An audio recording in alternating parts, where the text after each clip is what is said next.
Mesdames et messieurs, bonsoir et bienvenue dans NCTV Actu. Durant ces 4 prochaines semaines, nous vous proposons de suivre l'actualité du pays dans un format particulier, un peu plus court et enregistré directement, comme ce soir, dans nos bureaux. Dans l'actualité aujourd'hui, les capitaines des 2 Blue Boats arrêtés ce matin à Nouméa. Ces bateaux avaient été interceptés jeudi dernier au large d'Ouvéa. Les 2 navires ont été escortés ce matin à Nouméa par la marine nationale. Ils sont arrivés peu avant 9 h. Selon nos informations, il semblerait qu'ils ont été interceptés au début de leur pêche illégale. Ils auraient eu le temps de remplir un seul fût de 200 litres sur les 173 retrouvés à bord. Le collectif pour la défense de nos lagans et de notre ZEE était présent. Le responsable Yann Moilou réclame des sanctions fortes. L'une d'entre elles, brûler ces bateaux de pêche illégale. On l'écoute. Ce qu'on demande, c'est des méthodes radicales, quoi. Déjà, brûler les bateaux. On demande aussi à ce que les peines d'emprisonnement soient beaucoup plus sévères. Maintenant, c'est limité à 1 an. Mais aussi le fait que les équipages, ils sont complices. Donc, il faut aussi une peine sévère pour ces gens-là. Et tout ça, il faut que ça soit relayé de façon à ce que ce soit pour pouvoir dissuader de ne plus revenir ici. Lilloin inaugure aujourd'hui sa pépinière de bois de santal et de gaillac. Ces plants serviront à reboiser les parcelles où l'on a récemment défriché une espèce envahissante, le pin caraïbe. L'éradication de ce pinus est l'une des actions phares du comité de gestion de l'île, Océane Zobler. Pour la dernière étape de sa tournée dans la région Pacifique, Stefano Manservici se rend en Nouvelle-Calédonie. Aujourd'hui, c'est à Lilloin qu'il se pose où une pépinière a été construite. Le comité de gestion de l'île, créé en 2010, a ainsi identifié des actions concrètes de gestion de l'environnement, contribuant ainsi au développement durable de l'île, mais pas seulement.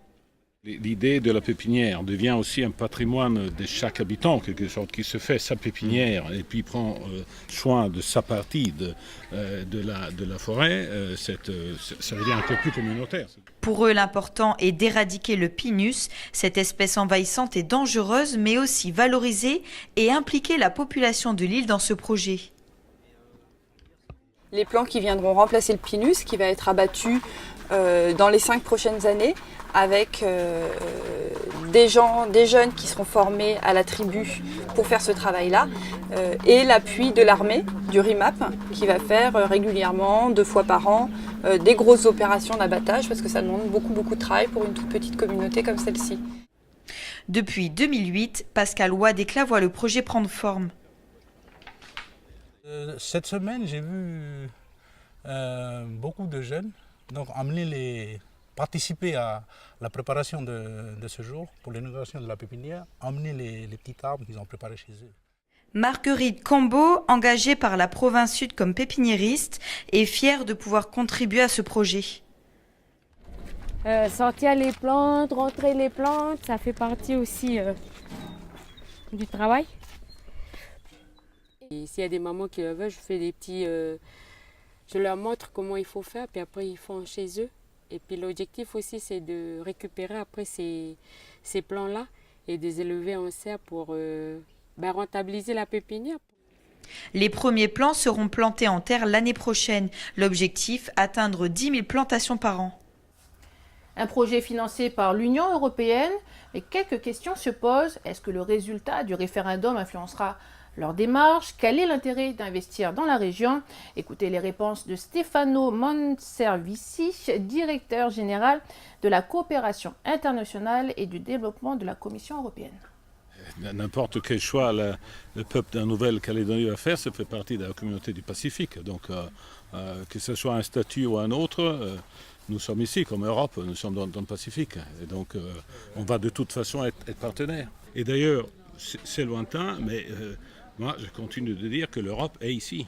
Est ici parce que nous sommes ici depuis des dizaines d'années avec nos partenariats avec les États du Pacifique, les îles, mais aussi parce qu'il y a des morceaux d'Europe ici.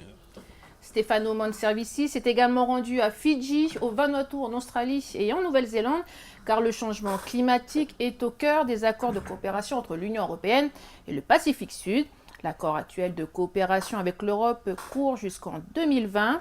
Selon Asia-Pacific Report, cet accord conclu avec 79 pays d'Afrique, des Caraïbes et du Pacifique pourrait à l'avenir se recentrer et développer un volet propre au Pacifique Sud pour mieux tenir compte des particularités régionales.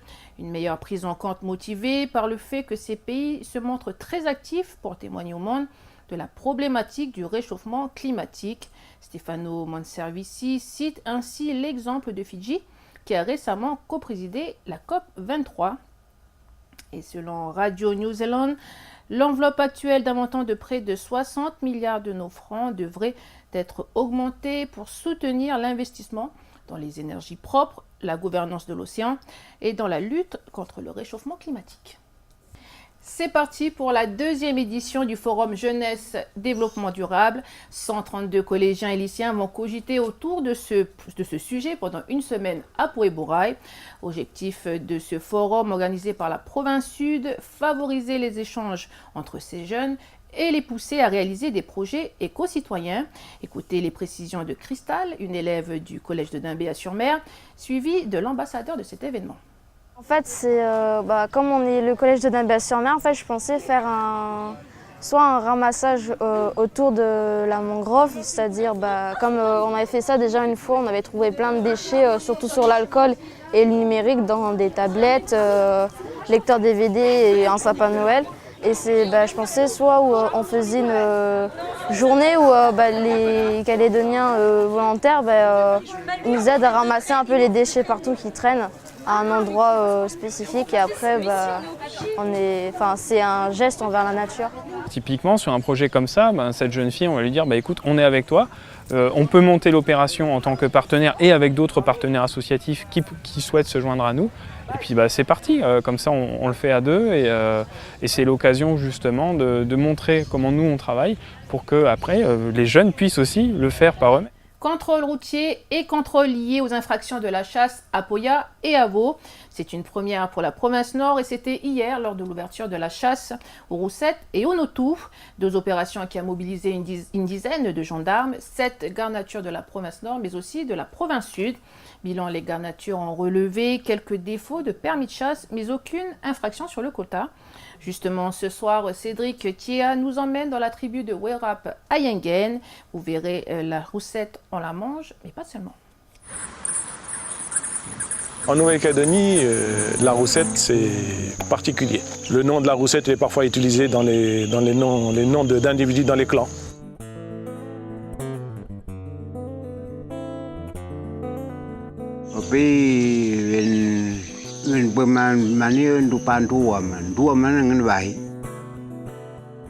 Elle est utilisée pour les objets d'échange, les objets cérémoniels.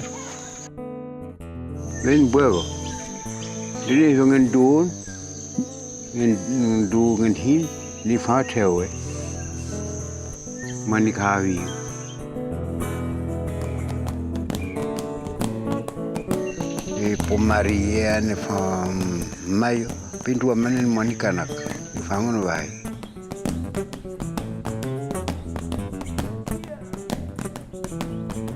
Cette notion très importante de l'animal roussette, une chose essentielle des pratiques coutumières. Donc la roussette, elle est considérée comme un être humain pour le Kanak. Encore quelques vieux dans la tribu qui détiennent encore ces savoirs. Au pays, il travaille, il fait un pounin bec, il fait un camo, il fait un faubo.